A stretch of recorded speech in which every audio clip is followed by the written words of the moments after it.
Tuesday night at the Barclays ATP World Tour Finals, as two players desperate of a win entered the spectacular tennis arena. Both Robin Soderling and David Ferrer had suffered defeat in their opening clashes, but both knew a win could put destiny back into their own hands. And with so much at stake, the match began as a tight affair, both players struggling to find a way through the opposition's serve. Beautiful, spreading the court very, very well.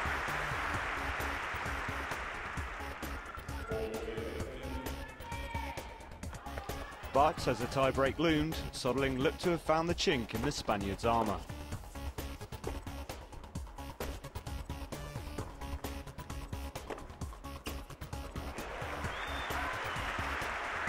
Sometimes when you lose that first point, you make an unforced error like Ferrer did. It just puts a little pressure on you. The guy pulls the trigger.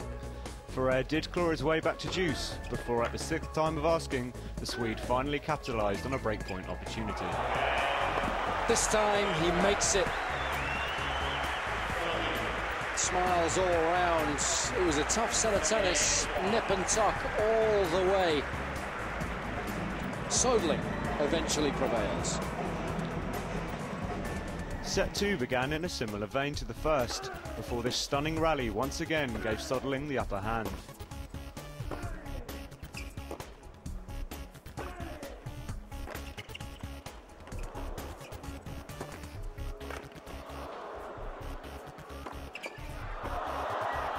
Some good tennis there. I think Soderling's heart was in his mouth for a second.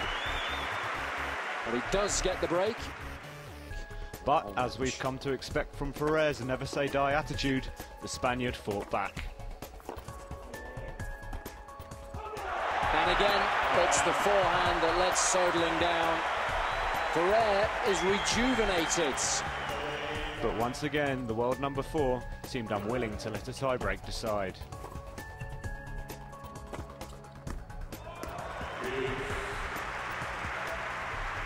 That's a nice response.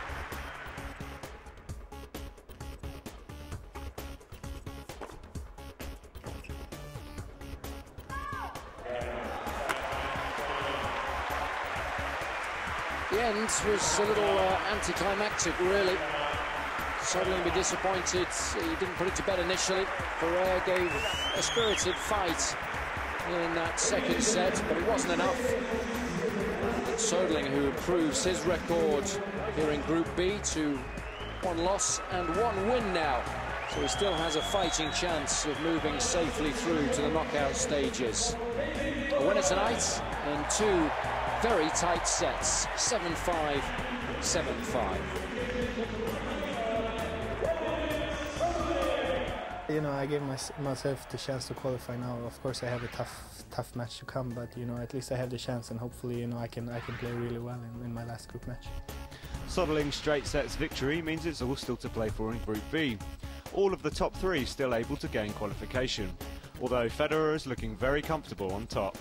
David Ferrer's hopes of reaching Saturday's semi-finals are now sadly over. The day's second doubles match saw American twins Mike and Bob Bryans taking on the Polish team of Fyrstenberg and Matkowski. Going into the match, both pairs had a win to their name after successful opening day fixtures, but it was the number 1 seeds who gained the early advantage. One set in the bag, 27 minutes is all it took. Bob and Mike looking good. However, the Poles started to find their rhythm in the second, managing to bravely hold off the relentless Bryans volleys, going on to claim the set on a tie-break.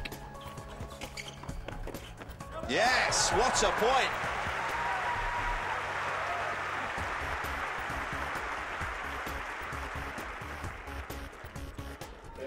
And with a first to 10 points tiebreaker deciding the match, things did not go to plan for the Bryans.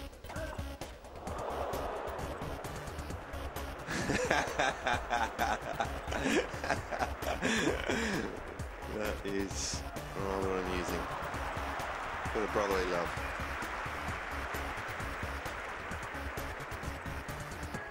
It's clocking Mike. You see the back of the head with the serve.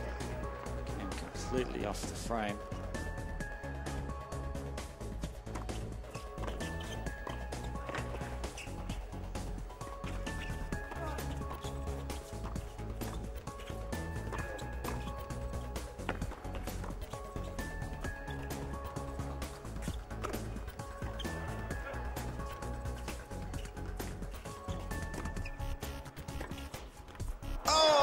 the point of the week, as the Poles will secure it and secure themselves match points.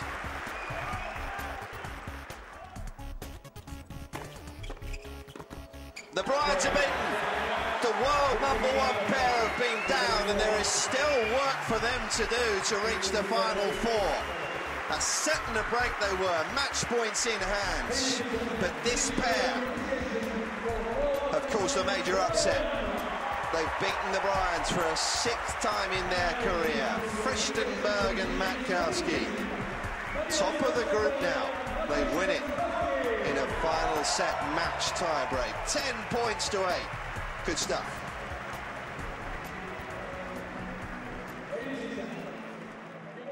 Live from the O2 Arena in London, the Barclays ATP World Tour Finals 2010. Wimbledon finalist and debutant Thomas Berdych takes on Andy Roddick in a must-win encounter for both men.